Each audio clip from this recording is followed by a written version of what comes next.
Hönnun samfasateljara, skrefin 6.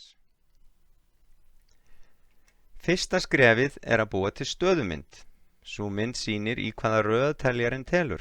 Það er myndræn framsetning af stöðu röð teljarans. Næst búum við til stöðu töflu. Þar stillum við upp á kerfisbundinn hátt öllum stöðum sem teljarinn getur haft. Taflan er byggð upp þannig að hún sýnir núverandi stöðu og næstu stöðu.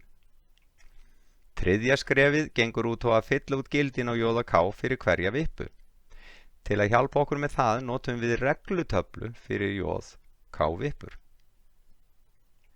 Í fjórða skrefinu notum við Carnot-kort til að einfalda jöfnurnar fyrir J og K inngangana á öllum vippunum.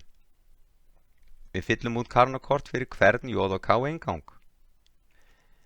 Fimmta skref gengur út á að taka saman jöfnurnar úr Carnot-kortunum og að lokum teiknum við upp myndina í skrefi 6.